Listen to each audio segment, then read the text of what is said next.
Welcome to Crisis in Perception. Every day we see headlines about conflict, but what if the problem isn't just the individual events we see? What if it's the system that keeps producing them? Today we're going to look at one such system, one that shapes one of the world's most difficult conflicts. We're going to look at foreign policy not just as a series of reactions, but as a system with its own logic. And to do that, we'll be using Jeremy R. Hammond's book, Obstacle to Peace, as a kind of case study to unpack the deep structure of U.S. policy in the Israeli-Palestinian conflict. So here's our roadmap. First, we'll define the system using a really powerful metaphor. Then we'll dig into what keeps it running, what it actually produces, and why it's so resistant to change. And that'll bring us to the core idea, a crisis in perception that shapes how we all understand what's happening. Okay, so first things first. What exactly is this system? Let's get specific. The source defines it as an interlocking structure. So it's not just U.S. foreign policy on its own. It's not just the diplomatic process, and it's not just the media coverage. It's the way these three things are fused together, creating one single powerful system. So that leads to the really crucial question, right? What does this system actually do?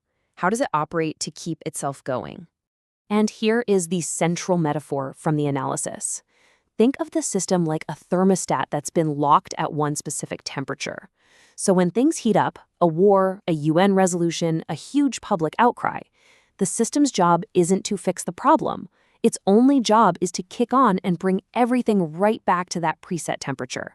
It preserves the status quo, no matter what. Okay, so if it's a thermostat, what's keeping it locked at that one temperature? What forces are so powerful that they prevent anyone from just changing the setting? Well, the book points to four really powerful incentives. First, you've got money and weapons. We're talking over $3 billion a year in aid. Second, pure politics. Any politician who steps out of line risks huge backlash. Third, strategic power. This alliance is seen as absolutely critical for U.S. influence in the Middle East.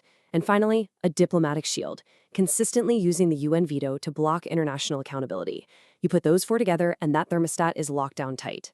So, if the system is locked in place by these powerful forces, what are the results? What happens when a thermostat is stuck on one setting, no matter what the weather is doing outside? Well, when a system is locked like this, the outcomes become grimly predictable.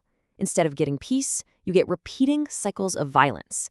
Instead of a real resolution, you get a so-called peace process that's really just designed to manage the conflict. And to keep it all humming along, you get a media narrative that, as the source argues, basically manufactures consent for the whole setup. This quote from the book puts it really bluntly. The argument here is that the peace process isn't about peace in the way we think of it. It's a tool of the system, designed to pressure the Palestinians into accepting things as they are. This raises a huge question, though. If the outcomes are so consistently negative, why doesn't the system just break down? How does it handle all the crises and the criticism?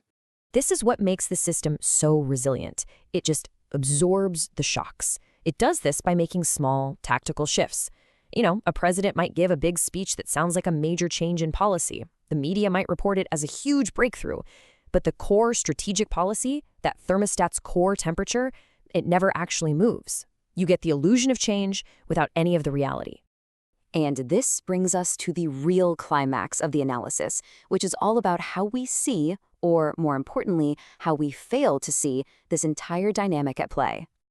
So, when you see an image like this, is it just an isolated, tragic event, another unpredictable flare-up?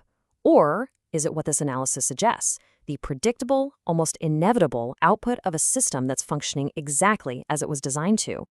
And this is the crucial point. The crisis in perception happens when we're conditioned to see each outbreak of violence as a shocking, independent event that just came out of nowhere. But what if it's not? What if it's just the logical output of a system working perfectly? And it doesn't stop there. This local thermostat is described as being plugged into a much larger grid. The specific U.S. policy system we've talked about reinforces a whole regional alliance structure. And that, in turn, helps maintain a global system of power and narrative control, where the media plays a huge role in justifying why the whole thing exists. Which really just leaves us with one final, challenging thought to chew on.